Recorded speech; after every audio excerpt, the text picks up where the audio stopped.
I do consider myself a dementia expert. Now, what is an expert? An expert is someone who knows what they know.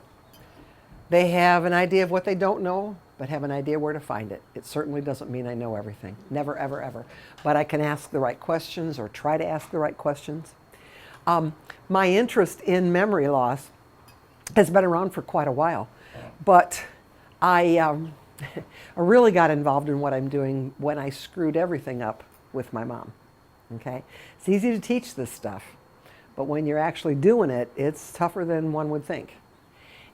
I think it's easy to talk about it, but when it's you that's dealing with it, what I found the hardest thing for me to do was to not try to drag mom into my reality, but go live where she was living and her understanding. So because I messed everything up, I then wrote a book. And the book is really for families, and it's about how can we have you capture the neat things to talk about with your loved one so that we don't maybe fall into some of the traps. And we're going to talk a little bit about the traps. Okay? The first issue is really that memory loss in our country, I believe, is at an epidemic proportion. And as I talk to you, I'm not necessarily, I don't know about your own personal family members, if they have dementia or not. That's not important. But I got a captive audience who know other people. And so anybody that I can get on the team to help other people, you know, so I've got one more step for you, and that's to maybe work with folks in your church or in your neighborhood or that kind of thing. Problem we've got is we look at dementia as the elephant. I look at dementia as the elephant in the room. It's absolutely at epidemic proportions in our country, but because we can't fix it, we don't want to talk about it. You remember in the old days when people had cancer, we whispered, you know she's got cancer. Remember that? We'd call it the big C. We were scared because we couldn't fix it. Well, now, we were laughing the other day, you turn on the TV and we got ads for the drugs you can get if the chemo's bothering you too much. I mean, you know, it's changed drastically because cancer is, even though it hits different areas, it's a cell or cells that go goofy. And so I can figure out what to do. Our problem with memory loss is there's not one reason, there's over 100. So I can't identify. Now we call a lot of the memory loss, we call it Alzheimer's, and I'll tell you why. There was no other billing code.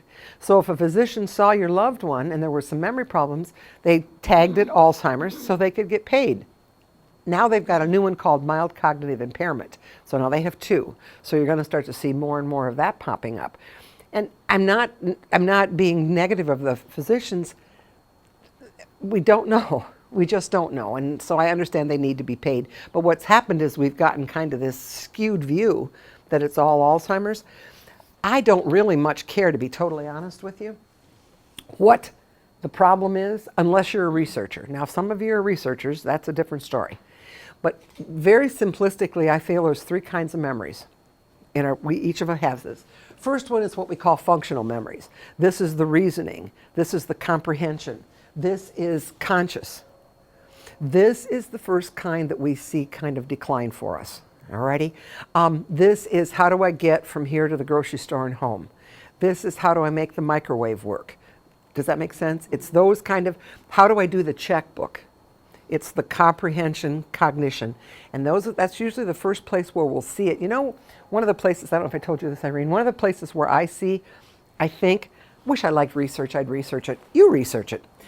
She likes research. Is, I think, restaurants are one of the first places we can kind of get a clue maybe we've got a little problem. Because we're all sitting here, we've all got our menu, and I'm having some memory problems, and so we're all sitting here, and we're all leafing through the menus. Do you guys have Cracker Barrels? When they have, Bob Evans, they have 50,000 things on the menu, TGI Fridays. I mean, they've got so many. And so we're all sitting here, and you're saying, well, she said she's going to have what, and somebody turns to me and they said, what are you going to have? And I go, well, I don't know, because I can't deal with it. So I wait until one of you decide, and I go, I'll have that too. Now, when I do that, it's because I'll eat anything. Okay, so, and I like to talk too much to take time to read the menu. So if it's me, that's that. But I wonder, question mark, does that help us? Because that's this, okay? The second kind of memory is procedural, automatic memories.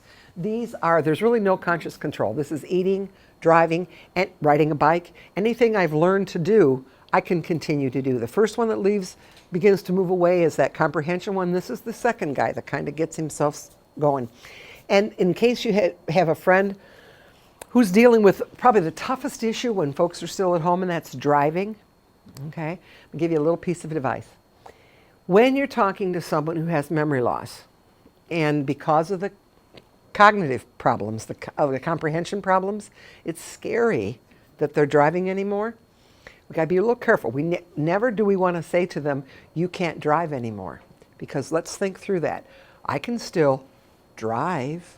I can still do the procedural piece. And the minute you tell me I can't do this, I get fussy with you. So what I recommend you say is, oh, I know you can still drive. That's not even the question. But you know what happened? The other day, I was out on 410, and this car cut me off. I had to make a split-second decision. It was really scary. And many times they'll go, I'm having a little trouble with those decisions too. Does that make sense? The issue isn't the mechanical driving, it's the comprehension kind of stuff. And many times that works a little bit better than you can't drive anymore. So I really think we need to not say that, because it's confrontational. Because I know how to use the brake. I know, but it's the problem. My mom actually got in problems with driving when the police found her driving down the wrong side of the road. She was driving just fine, but she was in the wrong spot. Okay? So now those are two kinds of memories, and the third kind of memory is this one. This is unconscious. It's absolute gut reaction. It is cued by something else that's going on. This one stays with us until about 12 and a half seconds before we finally say so long for now. Alrighty. This is where we really can help as family members, as caregivers. So this is really the part that I talk about most. Now, I know none of you have this, but I can be honest, I have this. There are some people in my life that I don't like. I can't remember why I don't like them. All I know is when I see them, I don't like them. It's the unconscious. It's in here. Something happened somewhere, and I'm going, sure wish I could figure out why I don't like them. Does that make sense? Mm-hmm. So it's that unconscious.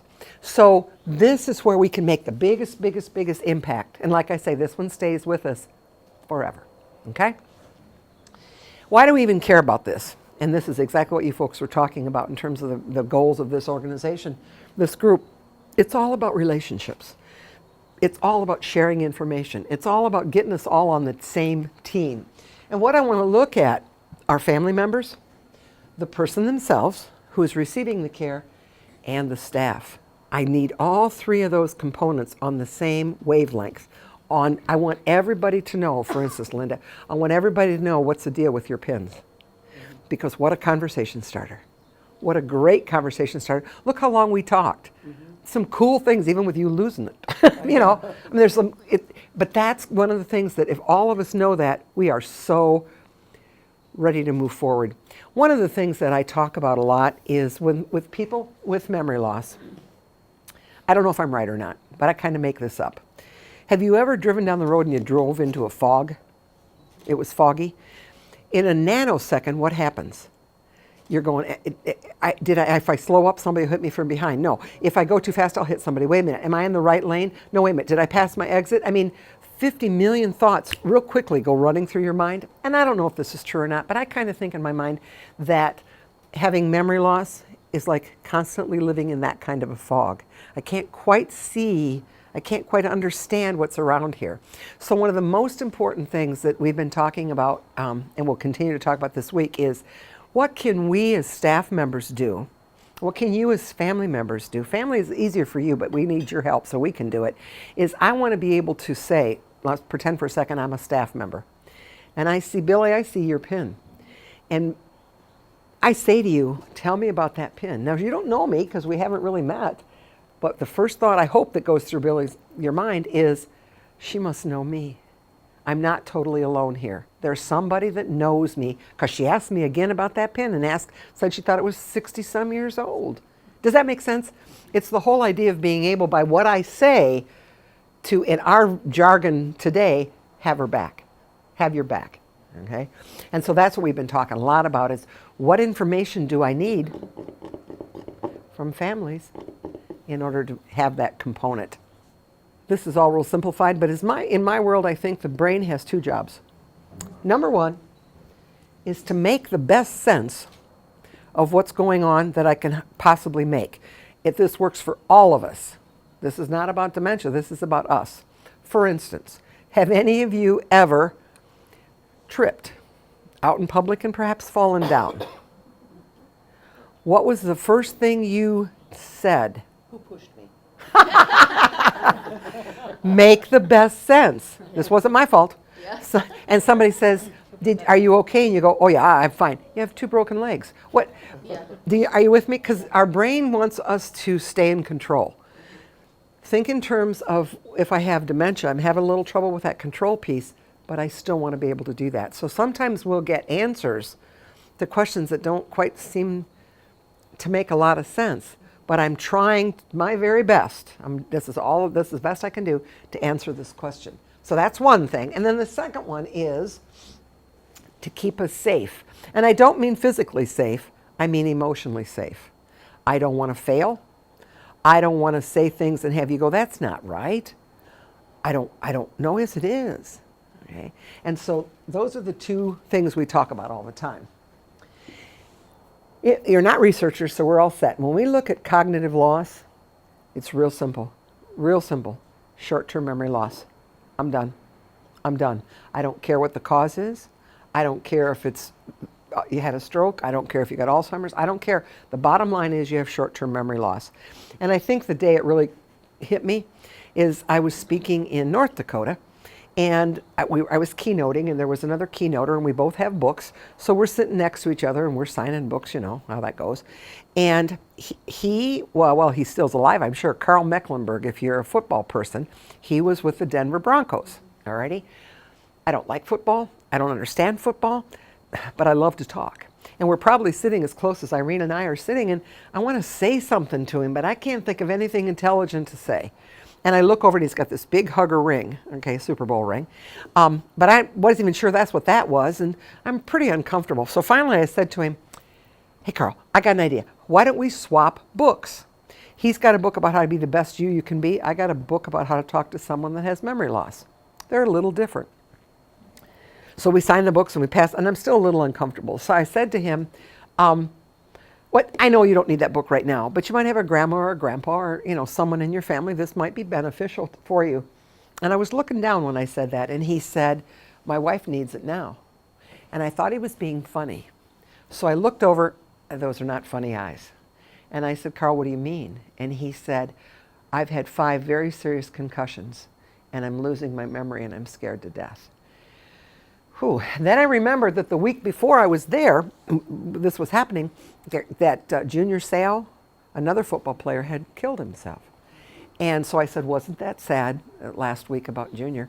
And he said to me, I'm not laughing because it's funny, I'm laughing because it was so ironic. He said to me, well, he's a friend of mine, and he said, you want to know why I shot himself in the chest and not in the head? And I thought, this is getting way too deep. for I just said, let's trade books. I didn't want to get into this big conversation. I said, no, I didn't. He said he was also having memory loss, and he wanted to save his brain for research. It's like I did it yesterday, was the day, it doesn't make any difference. Whatever reduces blood flow to the brain can potentially result. So that's why I can't fix it, because I can't figure out which one of these problems it is. So all I got to do is figure out, we're just got to learn how to live with it successfully. So short-term memory loss there, we're done now. We got that. Here's the big thing. I've told the staff this 1,027 times. I've said, please do not ask a person with short-term memory loss a short-term memory question. It's not helpful at best, and it's kind of mean at worst. And we've been actually doing that with the staff. I'll find somebody and kind of pick on them a little bit. Because here, and you say, well, I got that. But let's talk about where we can get into trouble so fast and we really didn't mean to. Hi, how are you? That is a conversational comment.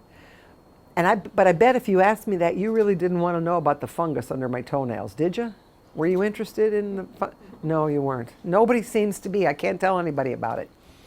But for someone with short-term memory loss, it's a real question. And I don't know the answer.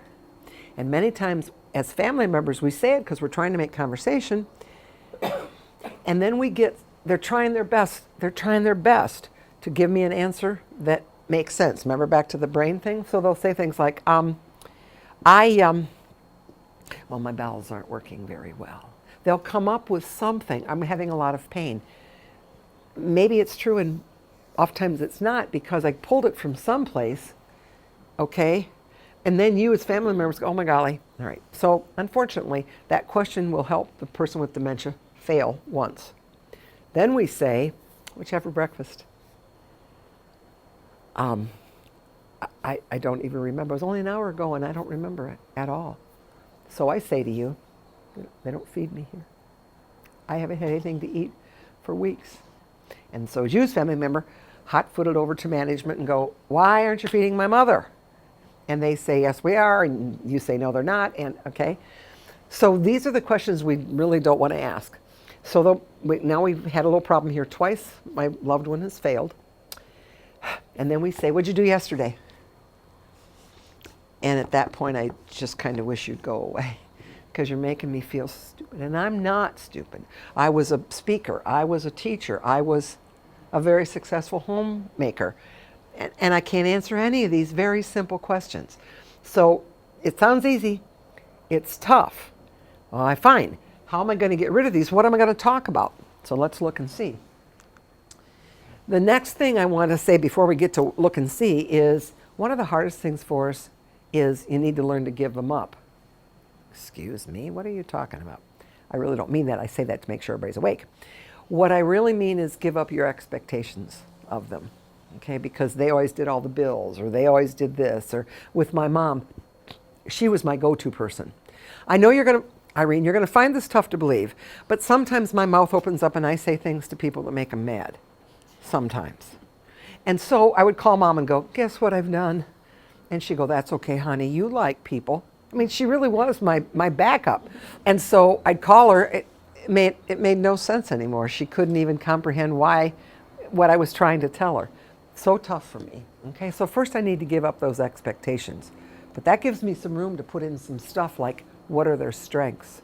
And one of the things I ask family groups, if there were a bunch of us, we can certainly do it here with our group, what are their strengths? And sometimes the loss of memory is so devastating that we forget they're still in there somewhere. And what are their strengths? And so I'll say to family members and to staff, what are their strengths? One of their biggest strengths, as we were playing around with it, is long-term memory. I'm still in here, come find me is the subtitle of this. Their long-term memory is solid. Got to tell you this. Irene, let's assume I have memory loss, and Irene called me up yesterday morning and she said, I'm going to come over and get you about 10 o'clock. Let's go to breakfast. Well, heck, I'll eat anywhere, you know. That's how I am. And so I said, okay, fine. And I took that piece of information. I have two drawers. I have a short-term memory drawer and I have a long-term memory drawer. I put that right here in the short-term memory drawer. There's only one problem. My short-term memory drawer has no bottom. Okay. This one's got a good bottom. All right. So I put it in there and the day's over. And this morning she shows up at 10 o'clock. I'm still in my pajamas. And she goes, well, why you're not ready to go? And I said, well, I certainly wish you'd have called me. If you'd have told me that we were going to go out, I'd have been ready. And she says, yes, I did. And then we have a little argument because I go, no, you didn't. Okay, because I don't remember it. So we don't want to do that part. But anyway, so she says to me, okay, just go ahead and get ready. I'll just wait right here. Let's go. So we go out to breakfast and we're sitting there and I love to talk. There's nothing in that drawer over there. So I look over here and I pull out the story about what I had in my lunchbox the first day when I went to kindergarten. And I start to explain to her that Mom always put ketchup on my bologna sandwiches. And sometimes the ketchup soaked the bread. And she's going, I don't get this. She couldn't remember that I called her less than 24 hours ago, and now she's talking about a bologna sandwich with ketchup on it. That's right, because that's in my long-term drawer, and that bottom is solid.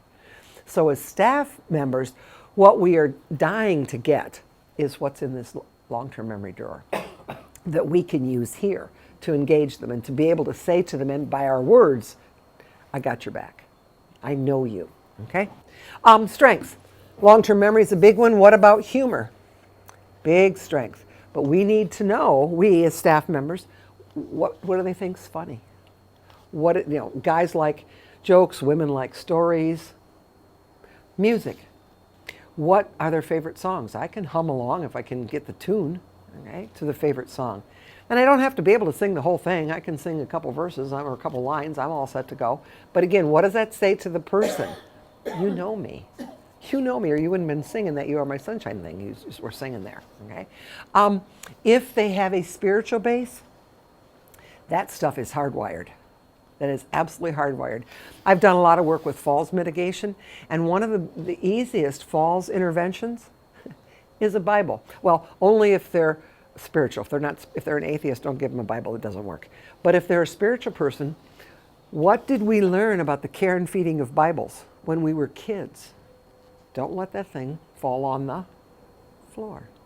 So if I want Irene to not be jumping up until I can get over to her, the simple task of putting a Bible on her lap. When she's ready to get up, she's going to pick it up and go, and now I can get there, and now I can work with her. I know you say, oh, silly, but it works like a charm. And I'm playing to old memories, okay? Songs, verses, Bible verses, poems that have a spiritual base. For folks that have a spiritual being, it's very comforting. But again, I don't know that unless you can tell us. My mother-in-law loved that footprints. Okay, loved that. And unless you got into her house and saw the footprint posters, not posters, but pictures and stuff, I'd have never known that. But wow, I mean, all you had to do is bring that up and she just beamed. She just loved it, okay? And those are the strengths that we can utilize as staff members, but we got to have you help us, okay? Those are the big strengths. And do we play to them? We've got to play to them. And many times as family members, we're so distraught by what's missing, we forget there's still a lot of stuff still there. And we can make their life, as we have left, enjoyable. What do I say, don't say? You've seen this old guy before. What do I say, not to say? Number one is no. But I could be wrong. Who here likes to be told no? Just tell me, just raise your hand, we'll be all set to fly. Look at you. No, I'm not going to say that to you. I'll tell you that right now. Yeah, no, nobody wants to be told no. And so what we say many times is when they give us information to try to answer one of our short-term memory questions, we go, no, you remember. And weren't trying to be mean, but you told me I was wrong and not wrong. And if you've ever made the mistake, I'll raise my hand. If you ever made the mistake, you get in like a big trouble. Because the person will lash out because I know I'm not wrong. The other thing not to say is, do you remember? Whoa, this one's a toughie. Particularly if I'm on the front end of my memory loss journey. I know I'm having trouble remembering. And when you say, do you remember? You don't have to get any more words out. My blood pressure goes up, my pulse goes up, and I can't even hear what the rest of the thing you said because I was so afraid I'd fail the question. So actually, the name on my book is I Was Thinking. But what I say is, I can say the same thing. But instead of saying, do you remember the time we went to the store and got, where was I? It was in Canada. In Canada, they sell orange ice cream with a licorice strip through it. I forgot its name. Tiger. They call it Tiger ice cream. I can't find it anywhere. They only make it in Canada. It's good if you like licorice. Anyway, and so if I were going to talk with my husband and we had been there, I would say to him, do you remember that time we went to Canada and got the Tiger ice cream? By the time I got done with you, remember, he wasn't listening anymore, okay? I can say the same thing like this. I was thinking that we'd visited in Canada once and got something called Tiger ice cream. You see, it's the same story, but the front end is just a little different. When I say, do you remember, it puts all the responsibility on him. When I say, I was thinking, it's my story. And he can go, I don't remember that. Or yes, I do. And nobody loses face, as we say. So now I say, don't do this and don't do this. And oh, for heaven's sakes, what are we going to do? And this is where we really are needing your help. What we need to learn about the residents is some things that are wonderful conversation starters. Starting with, what do they like to see? Simple stuff. Maybe I love a gray sky with just that glitter of sun coming through. Maybe I love flower petals to see them. Does that make sense? Real simple stuff. Many times I say to families, let's say that you know me and you know that I grew up with a Labrador Retriever, and I love my Labrador Retriever, and we know his name was Harley, and we've got all that. But you come in to talk to me today, and rather than saying a short-term memory thing, you could say to me, on the way in here this morning, saw somebody walking a beautiful black lab. You didn't see someone walking a beautiful black lab, but to me, that's cool. And I'll go, I used to have a lab, and the conversation will start, or I'll go, oh, that's nice, and we move on to something else because that didn't trigger for me. Because we're all human beings. One day it'll work, the next day it doesn't work so good. You know, I like that tiger ice cream, but I don't want it every meal. So we need several of these so I can try a few, okay? So what do they like to see? And the more you can tell us, we can say the same thing. We can say the same thing. Saw a beautiful lab. Somebody was walking them on the street today. I didn't see the lab either, okay? But I want this person to know I got their back. I know them, okay? What do they like to smell? Smells are extremely, who was it? Who was it that got enticed into eating food? It's you, okay? Got enticed into eating because of the smells of breakfast this morning. And we do things like popcorn or make bread, anything that will take me back. What are we doing? We're going back to long-term memory. What does that smell mean? If you know me, you will know that I can't tolerate roses. I don't like roses.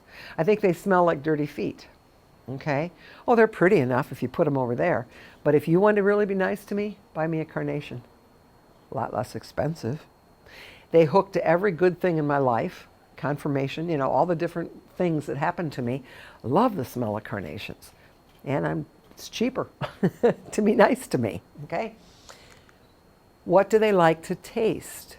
And we got to be a little careful with this one. If you say to me, what do you want to eat? I will tell you, I want rye bread with a great big slab of Bermuda onion and Limburger cheese. Love Limburger cheese. Salt and pepper. Got to have salt and pepper. There's only one problem. Most nursing homes, most facilities, most restaurants don't have it. Okay? And you say to yourself, well, that won't be a problem. She won't remember. That I'll remember. Isn't that interesting? We don't understand how it works. But I thought when you asked me, I got so excited about the Limburger cheese. They never brought it to me. Okay? So what we need to say is, would you like sausage or bacon? Give me a choice. And if I'm having a little trouble, you go, this sausage is really good today. You know, and help me, but don't take my ability to make decisions away. Okay? What do they like to touch? Is there a favorite blanket? Is there a favorite piece of clothing? We wear what we wear because we like the way it feels. We like the way we think we look in it. Okay? So what do we, each one of these are phenomenal tools as conversation starters. Hey, I don't know if it's okay with, can I just love, can I touch your shirt? Wow. Love that feel. Are you with me? Hook in, hook in, hook in. Don't ask those short-term memory questions. And what do they like to hear? And that's back to, is it a joke? Is it a song? Is it what, you know, do I like this morning, we walked out on the patio at 0:30 after we were finished teaching, and Irene said, listen to the birds. It was beautiful. And they were all chirping and waking up, okay? I love that sound. I just love it. So we sat out there and had some coffee and did some talking, okay? And those are the things that I'll remember when I leave here that make life worth living, okay? Now you're going to say to me, I'm not stupid. I understand those are all the senses, and that's actually what it is. That's how we interact with the world. And so as family members, you can really help us gather some of that data so we're ready to roll, okay? You doing okay? Mm-hmm. Okay, good. All righty? Because what I want, and what I've said to the staff all day long, or all week long so far, is our job as staff members is to help people every day feel useful and successful. And when I say to you, can you tell me about where the heck did you get the Limburger? Okay? I can feel successful because I'll explain to you where we get the Limburger. There's a place in Wisconsin, and there's one store in Toledo that sells it. So I go in and I buy, it's that creamy, and I don't like the other kind. I buy 4 containers of Limburger because I don't want the store to stop carrying it. So I have all these things of Limburger in my refrigerator, okay? So it's simple. It's not difficult stuff. But if you have these, and what I say to people is, before you call up, before you stop over, get your, make a list someplace. Buy my book. See, that's a subliminal. You didn't hear that. But all my book is really a workbook to capture this information. Get yourself 2 or 3 stories that you want to talk about, no more than 3. You come in and we try 1, it doesn't work. We try 2, it doesn't work. We try 3. You hook on, let's roll. Let's talk about this. You try 3 and it doesn't work, you know what? You probably need to go to the restroom or you need to go get a cup of coffee. Alrighty. One of the things we're talking about with the facility is there's a phenomenal couple of really good tests that will tell you what's left. Where is their memory? It's interesting that we do enough tests to choke a horse on every other condition. You know, whether it's pancreas or whether it's lungs or whether it's heart. And when we get to dementia, we kind of look at it like a switch. They got it, they don't. It's just like everything else. There's a progression. And we've not spent as much time as I think we should determining where are they and then how do we bolster that, which is what we do with everything else. If we find how your heart's working, then we're going to give you meds and bolster that. Well, this isn't meds, but this is support. Make me feel useful and successful. And I can get that as the progression as slow as I can get it. I can't stop it and I can't make it go away, but I can help. Okay? So those are those. Now, here's a few more things. Well, you're getting all kinds of jobs. We're going to ask you to help us with all kinds of stuff. And that's stories. I want you to be able to say, and I'm really into pictures. And so I would say to the families, what's this? And they said to me, this is a picture of, Dad loved this because the Air Force flew over and they were making, I don't know if you can see it. It's the letters USA in planes. Okay? And all I need to say, have you? Yeah, it's at Randolph. I was going to say you work with the military, don't you? For something you said that made me think of that. Where is that? Is it really? Yeah. Well, am I good? Yeah. Wish I'd have known that ahead of time. Tell me where it is again. Randolph, here in San Antonio. Randolph. Okay. It's Randolph Air Force Base? It is Randolph Air Force Base, but they'll call it now Joint Base San Antonio, Randolph, but Randolph Air Force Base. Okay. Well, thank you. I never knew where. I just found that picture somewhere. If I've stolen it and I shouldn't have, don't tell them I got it, okay? All right, that's a secret. I don't know that. I love this one, because this I can say to my sister, hey, I was thinking about that little neighbor girl we had, looked just like her dog. Okay. Pictures are wonderful long-term memory reminders. And if we can get fun ones. How about this one? Mom, I was thinking about you told me you could be able to get shoes for $1.77 a pair. Okay, isn't that amazing? Pretty nice looking shoes, actually. Not so bad. One of the ladies, we did some books, and one of the ladies' stories. I use it all the time. Irene's so tired of hearing it. I've told everybody, but I love it. She was working, and she came home from work one day, and her husband was making tuna patties, but they wouldn't stick together, and he's all mad. And he's trying to smush them, and they won't work. She went out to the garage to see what the heck was going on. And she found the container. It was cat food. Oh. He grabbed the wrong container. Okay. But all you need to say to her is, I was thinking you like tuna patties. And she starts to laugh, and then she'll tell you the story. Useful, successful. And she's very successful because she made me laugh. Alrighty? Stories. So these are the kinds of things that if we get rolling, as I'm hoping we will get rolling, those are the kinds of questions you might be being asked to help with, because these are things there's no way we as staff could ever know. Now this is my own personal belief, and I think I like to tell families, don't say goodbye. Okay, now that's me. Goodbye to me is too fine. I don't like goodbye. I like love you, see you later. Alrighty.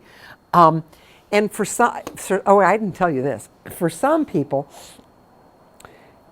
get something in your head that makes logical sense. Remember back to the job of the brain making sense? So I say, make some logical comment as to why you would be leaving. I've got to stop and pay the light bill. I've got something I need to do. Because otherwise you say goodbye and they go, don't leave, and then you get into a kind of an uncomfortable, How do we get apart? Well, the funniest story of the whole world, I think. I was doing some work in Hawaii. Well, somebody had to do it, and I volunteered, okay? And there was an ombudsman, his name's John, and I did all this stuff, and he was working with a group of social work students. So he called me one day, and he said, okay, I want to get together. I want to get a teleconference with you. We've looked over your DVDs. We've looked at your stuff, and I want to talk with these students about it. I said, okay, fine. He said, we'll call. It'll be noon here. It's 6 o'clock in Ohio. I said, all right. So we call, and we're talking, and you've already figured this out. I love to talk, and sometimes I talk too much. And so I'm talking, and I'm talking, and I'm talking, and finally John said, oh, Diana. I said, yeah. He said, I'm so sorry, but we do need to cut this short. He said, I've got to get to the store and get some kitty litter before the store closes. And I went, oh, John, I'm sorry. And I said, John, it's noon where you are. And he went, yep. He said, but I listened, didn't I? I bought it hook, line, and sinker. And I said to him, you don't even have a cat. He said, nope, I don't actually, okay? But it was a logical reason why we would have to stop this conversation, okay? And it truly works. Now, I gotta give you a caveat. Will all this work 100% of the time? No. We're all human beings, and so, but if I can change 1%, 10%, 20% of our interactions and be able to walk away smiling, I think it's worth it. Okay? Now, this is for you folks. You got to do your homework. And you've got to capture those good comments. And I'll tell you why. Because if you don't capture what they like to see, smell, taste, touch, and hear, and the stories that make them happy, I will guarantee you your mouth will open up, just like mine did, and I'll ask a short-term memory question. Because that's how we talk. Story on me. A friend of mine had memory loss. Her husband had come over and we were talking. And 4:30 he leaves. 6:30 at night, my husband and some friends went to a restaurant. As we're walking in, she and her husband are walking out. I did not realize I was going to see her. I know all kinds of stuff about her. She was in real estate. She loved dogs. We had a lot of things we could have talked about. I wasn't ready. And so this one right here said, hey, what'd you have to eat? And I wish I'd have had a video camera. Her eyes glazed over. She turned around and she grabbed her husband's arm, and I'm going, oh, Diana, you should have had a V8. And I'm, stop it. So I tapped her on the shoulder and I said, I hear they have great food here. And she starts to turn back. And she goes, yes, I've heard that. And her eyes start to get a little less foggy. And I said, I am so hungry. And she took my hand and she patted it and she said, well, you better get in there so you don't starve to death. And I said, oh, thank you so much. We all make mistakes. You got to be ready. And so when I talk about homework, I really do mean, and that's what I've been telling the staff, we need to talk with the families. We need to learn this stuff. Now I need to practice it.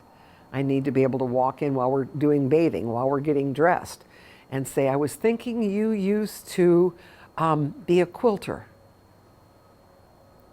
Does that make sense? It's that's how we work it all together. You guys are the most important people, and you've already said it. You can teach other families better than anybody else. Because, Lorelai, as you said, it's somebody who's lived it can go, I'll tell you the piece of that. Okay, so important. But that's why I want to be able to get to you, because I'd like you to share this information also, okay, to really make it work better for all of us. Now let's talk for just a moment about you. We don't know what causes, as we said, we got 100 things that cause memory loss. We don't know how to stop it. We don't know how to fix it. We do know a couple things. We know that at least it won't hurt you. Physical exercise as well as mental exercises. Using your brains as much as you can possibly use them. And then the interesting thing, any of you do Lumosity by any chance? I can't even remember what college it is. It's some college that's doing all kinds of research on memory. And they have computer games. I love computer games. They have computer games, but they're taking all the results. How are you feeling today? What's going on? Okay? And trying to figure out, do any of these help? Some are flexibility in thinking. Some are speed. Some are math. And their point is, if you do Sudoku, don't just do that every day. Use a different hunk of your brain, then use a different hunk of your brain, and then use a different hunk. Will it fix it? Can't hurt. Can't hurt. Okay, so don't try to, or don't not do some of these things because we're not sure if it'll work. It's worth a shot. Because here's our key. You guys are the key for your loved ones, because what we're trying to get to is, in addition, with that useful and successful, we want everyone to have a calm, contented day. And we have to really, truly lean on you guys to help us get to that. All right, well, listen, these guys are really working hard. So questions, thoughts, comments that come into your brain, please, please, please ask.